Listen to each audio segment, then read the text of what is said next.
அப்போ பரிசுத்த புதிய எருசலேமில் இருந்து இந்த கடைசி கால ராஜ்யத்தின் சுவிசேஷத்தை பிரசங்கிக்க அவர் எருசலேமிலே அனுப்புகிறார். அங்கே அனுப்பப்பட்டவர்கள் சுவிசேஷர்களாக அனுப்புகிறார். வேதத்திலே எரேமியா தீர்க்கதரிசி புத்தகம் 16ஆம் அதிகாரம் 16 வாசிங்களேன். இதோ நான் மீன் பிடிக்கிற அநேகரை அழைத்தனுப்புவேன், இவர்கள் அவர்களை பிடிப்பார்கள். அதற்கு பின்பு வேட்டைக்காரராகிய அநேகரை அழைத்தனுப்புவேன், இவர்கள் அவர்களை எல்லா மலைகளிலும் எல்லா குன்றுகளிலும் கண்மலைகளின் வெடிப்புகளிலும் வேட்டையாடுவார்கள். 2 காலங்களை சொல்றாருங்க. ஆரம்ப காலத்தில் இதோ நான் மீன் பிடிக்கிற அநேகரை அழைத்து அனுப்புவேன், இவர்கள் அவர்களை பிடிப்பார்கள். ஆரம்ப காலத்தில் சீசர் அழைத்தார்களே, வாங்க உங்களே மீன் பிடிச்சிட்டு இருக்கீங்க, உங்களை மனுஷரை பிடிக்கிற அழைத்தார்.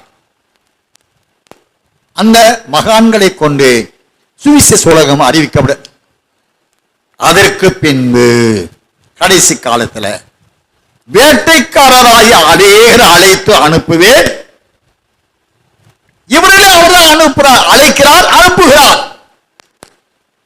எங்க அனுப்புகிறார்? வாக்கு பண்ணி இருக்கிறார், எருசலேமில் சுவிசேஷனை அனுப்புகிறேன் சொல்லுகிறார். அப்ப எருசலேமில் கடைசி நாட்கள் அதற்கு பின்பான காலத்தில் வேட்டைக்காரராகிய அநேகரை அழைத்து அனுப்புவேன், அழைக்கிறார், அனுப்புகிறார். இவர்கள் அவர்களை எல்லா மலைகளிலும் எல்லா குன்றுகளிலும் கண்மலை வெடிப்புகளிலும் வேட்டையாடுவார்கள். கடைசி கால சத்தியம். அருமையான கர்த்தருடைய பிள்ளைகளே, கடைசி கால சத்தியம் கட்டாயமானது, கண்டிப்பானது. நாம் 2 தீமோத்தேயு 4ஆம் அதிகாரம் வாசித்தோம் பாருங்களேன். அவளை போதித்து புத்தி சொல்லு, கண்டனம் பண்ணு. கண்டனம் கண்டிப்பான சத்தியம். கடந்த வாரத்தில் ஒரு சகோதரன் பேசினார். அதற்கு முன்பாக ஐயா சபையோட சேர்த்துக்கிறேன்னு சொன்னவர் கடந்த வாரத்தில் போன்ல பேசுறாரு. ஐயா, இந்த கடுமையான இந்த கண்டிப்பான பிரசங்கத்தை சபையில அவங்களா இருக்க மாட்டாங்க, நிக்க மாட்டாங்க. ஐயா நான் கேட்டா, அப்ப இத்தனை வருஷம் எதுக்கு பிறகு வந்தேன்னு கேட்டானா. அருமையான கர்த்தருடைய பிள்ளைகளே, நான் எதுக்கு சொல்றேன்னா, அவர்கள் தங்கள் சுய இச்சைகளுக்கு ஏற்ற போதவர்களை சேர்த்து கொண்டு ஏதோ கதைவாடி வசனத்தை சொல்லி மனுஷர் தயவிலே வாழ்ந்து அவங்களும் வரியில காணப்பட நினைக்கிறாங்க. அப்படித்தான் கடைசி காலத்தில் இருக்க போது. அந்த நாட்கள்ல நீங்க சத்தியத்தை ஆதி திருச்சபையிலே அப்போஸ்தலர் கொண்டு அறிவித்ததை போல கடைசி நாட்களில் அறிவிக்க காரணம் என்ன? 24ஆம் அதிகாரம் 3வது வசனத்திலிருந்து வாசிக்கிறோம். அவர்கள் அது கடுமையான காலம், அந்தி கிறிஸ்து முதல் 3 ஆண்டு கால உபத்திரவ காலம். 24ஆம் அதிகாரம் 15வது வசனத்திலிருந்து மகாபத்திரவ காலம். இப்படிப்பட்ட காலத்தில் முடிவான ரட்சிப்பு என்ற தேவனுடைய மகிமையின் சாயல் அணிந்து கொள்ள உடைய சுவிசேஷத்தை அறிவிக்க சாத்தான் விட மாட்டான். சொல்லிட்டு போனா, சீராளி ஊழியத்தை போயிருந்த போது 2 வாரத்துக்கு முன்னாடி நான் பரிசுத்த புதிய மணவாடி சபையை மணவாளன் இயேசு வரும்போது அவரை சந்திக்க நான் விட்டுருவனா? ஒவ்வொரு சபையிலும் 1-2 ஸ்திரீகளை வைத்திருக்கிறேன். அவங்களை கொண்டு சபைக்கு வருகிறவரை இடல வச்சு விரட்டுறேன். சபையில குழப்பத்தை உண்டாக்குறேன், கலகத்தை உண்டாக்குறேன். விடுவனா? இயேசு வரும்போது நீங்க எல்லாம் போயிருவீங்களா? அருமையா பாருங்க. இப்படிப்பட்ட காலத்தில் மணவாடி சபையில் உள்ள சகோதரிகள் தயவோடு விழித்துக் கொள்ளுங்க. ஏவாளை சாத்தான் வஞ்சித்ததை போல உங்களையும் வஞ்சித்து விடுவானோ என்று நான் பயந்திருக்கிறேன். 2 கொரிந்தியர் 11ஆம் அதிகாரம் 3 வசனம் வாசிங்க. ஆகிலும் சர்ப்பமானது தன்னுடைய தந்திரத்தினாலே ஏவாளை வஞ்சித்தது போல உங்கள் மனதும் கிறிஸ்துவை பற்றியோ உண்மையை நின்று விலகும்படி கெடுக்கப்படுமோ என்று பயந்திருக்கிறேன். எப்படி எனில் உங்களிடத்தில் வருகிறவன் நாங்கள் பிரசங்கியாக வேறொரு இயேசுவை பிரசங்கித்தான், ஆனால் அல்லது நீங்கள் பெற்றிராத வேறொரு ஆவியையும் நீங்கள் ஏற்றுக்கொள்ளாத வேறொரு சுவிசேஷத்தையும் பெற்றீர்களானால் நன்றாய் சகித்திருப்பீர்களே. ஸ்தோத்திரம். கர்த்தருடைய பிள்ளை ஆனபடியினாலே சாத்தானுடைய சதி திட்டம் பூமியில் உள்ள நீதிமான்கள் ஒருவரும் மனவாட்டியான மறுமையின் மறுரூபத்தை அடைய விடால் தடுக்கிறதுக்கு என்னென்ன தந்திரம் பண்ணுவான். இதற்கு ஆதியிலே எதை ஆரம்பிச்சான்லே ஏவாள்கிட்ட அதே நிலை இப்பொழுதும் செய்வேன் என்று சொல்லியிருக்கிறான். பார்ப்போம். அவனுக்கு வாழ்காரம் கொடுத்தீங்க, ஆணோ பெண்ணோ, கர்த்தர் தான் பதில் சொல்வான். உங்களுடைய ஆத்மாவுக்கும் உத்தரவாதம் இல்லாம போயிடும். கர்த்தர் அப்படியே பாதுகாப்பு எடுத்துடுவார். போகட்டும். அப்படிப்பட்ட காலத்திலே கொடுமையான காலத்திலே இந்த ராஜ்யத்தில் சுவிசேஷ சாட்சியா பிரசங்கிக்கணும்னா சாதாரண சிசத்துவத்துக்குரிய சத்தியம் அறிவிக்கப்பட்ட யாரு கேட்பா? அடியாண்டு ஊழியத்தில் பயன்படுத்துகிற வார்த்தை ஆவியான சொன்னார்னு வார்த்தையை நீ உண்மையா இயேசு ஏற்றுக்கொள்ளுங்க, நடக்காவிட்டால் என் பைபிளை உங்கள்கிட்ட நான் கொடுத்துருப்பேன் தான். இதுதாங்க ஒரு கண்டிப்பான கடுமையான வார்த்தை. நான் பைபிளை உங்கள்கிட்ட கொடுத்துட்டு போறேங்க. அருமையான கர்த்தர். இப்படிப்பட்ட காலத்திலே இந்த சுவிசேஷத்தை அறிவிக்க அதற்கு பின்பு வேட்டைக்காரர்களாகி அநேகரை அழைத்து அனுப்புவேன். அவர்கள் கண்மலையின் பிளவுகளிலும் மலை குன்றுகளில் பர்வதங்களில் சென்று அவர்களை வேட்டையாடுவார்கள். ஏன் எருசலேமில் அவர்களை அனுப்புகிறார்? கர்த்தருடைய பிள்ளைகளை எருசலேம் நீங்க ஆதியாகமம் 2:8 வாசிக்கும் போது எருசலேமில தான் முதலாவது மனுஷனை உண்டாக்கி அங்கே கொண்டு தங்கி தாபரிக்க வைத்திருந்தார். அந்த வசனம் வாசிங்க. ஆதியாகமம் 2:8. தேவனாகிய கர்த்தர் கிழக்கு ஏதேன் என்னும் ஒரு தோட்டத்தை உண்டாக்கி தாம் உருவாக்கின மனுஷனை அதிலே வைத்தார். அவன் விழுதுவான். அந்த ஆதாமுக்கு கொடுத்த அந்த கட்டளை கற்பனைகளை கை கொள்ளாமல் அவனும் அவன் மனைவியாகிய ஏவாளும் விழுந்து போனார்கள்.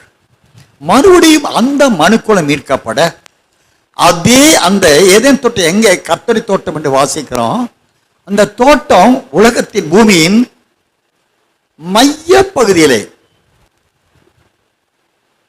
the pin point of the world அப்படி சொல்லலாம்.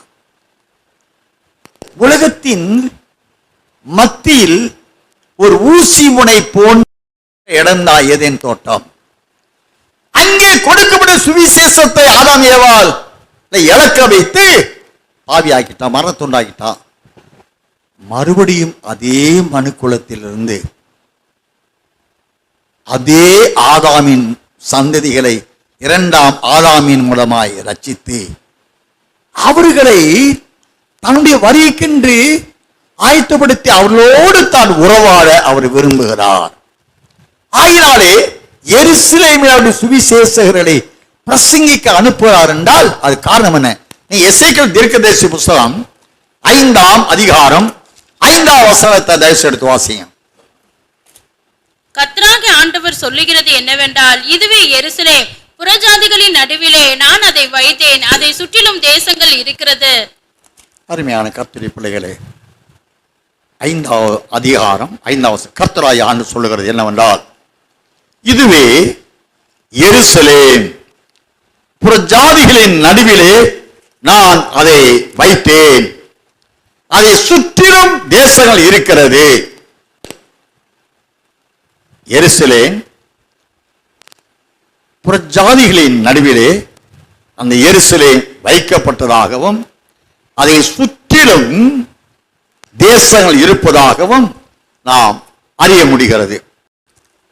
பூமியின் மைய பகுதியில் எருசலேம் இருப்பதினாலே அங்கே இருந்து அவர் சுவிசேஷகரை அங்கே அனுப்பி எருசலேமிலிருந்து அந்த சத்தியத்தை ஆசாரியர்கள் தேவஜனுடைய வாயிலிருந்து அதை பிரசங்கிக்க வைத்து அது நிமித்தமாய் அந்த எருசலேமாகிய பரிசுத்த புதிய எருசலேம் என்று தேவனால் சீயோனில் அனுப்பப்பட்ட மனுஷர்பத்திலே அவருடைய வாசஸ்தலத்தை ஸ்தாபித்து அந்த மணவாட்டி சபையையே ஆட்டுக்குட்டியான மனைவியாய மணவாட்டி என்று ஏற்றுக்கொள்ள அவர் ஆயத்தத்தோடு காத்திருக்கிறபடியினாலே இந்த சத்தத்தை கேட்கிறாரும் என கர்த்தருடைய பிள்ளையே, இந்த கடைசி நாட்களில் மலைகளின் மேல் சமாதானம் என்ற சத்தியத்தை அறிவித்து நித்திய வாழ்க்கை மனுக்களும் அடைந்து கொள்ள தகுதிப்படுத்துகிற முடிவான ரட்சிப்பை எங்கு சுற்றித் திரிந்த அறிவித்து ஆயத்தப்படுத்த அருமை இரட்சகர் மணவாட்டி சபையிலே பிரசங்களை அனுப்புகிறார். மணவாட்டி சபைக்கு அந்த சுவிசேஷத்தை கொடுத்திருக்கிறார்.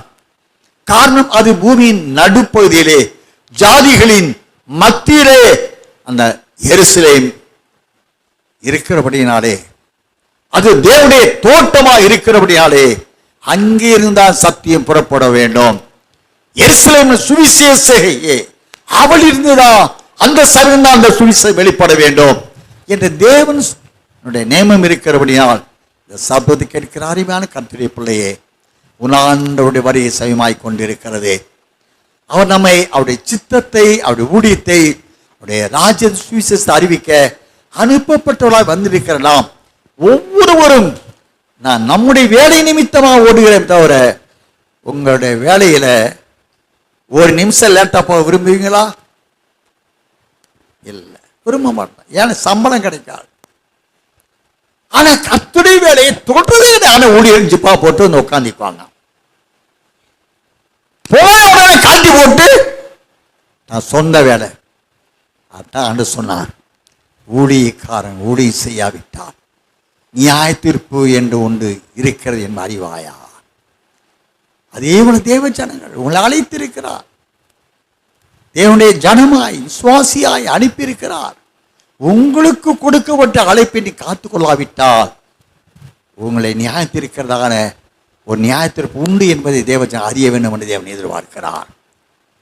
ஆனபடினாலே ராஜ்யத்தின் சுவிசேஷத்தை அறிவிக்க எருசலேமில் சத்தியத்தை ஒப்புக் கொடுத்து எருசலேமில் சுவிசேஷர்களை எழுப்பி எங்கும் சுற்றித் திரிந்து இனி சம்பவிக்க வேண்டியவர்களை அறிவிக்க அழைக்கப்பட்டிருக்கிற பரிசுத்த புதிய மணவாட்டி சபையை இதை அறிவித்தாலே உனக்கு பிரதிபலனான மகிமையின் மறுரூப மணவாட்டியாய் நீ சேர்த்துக் கொள்ளப்படுவாய். நித்தியத்திற்கு சேர்த்துக் கொள்ளப்படுவாய்.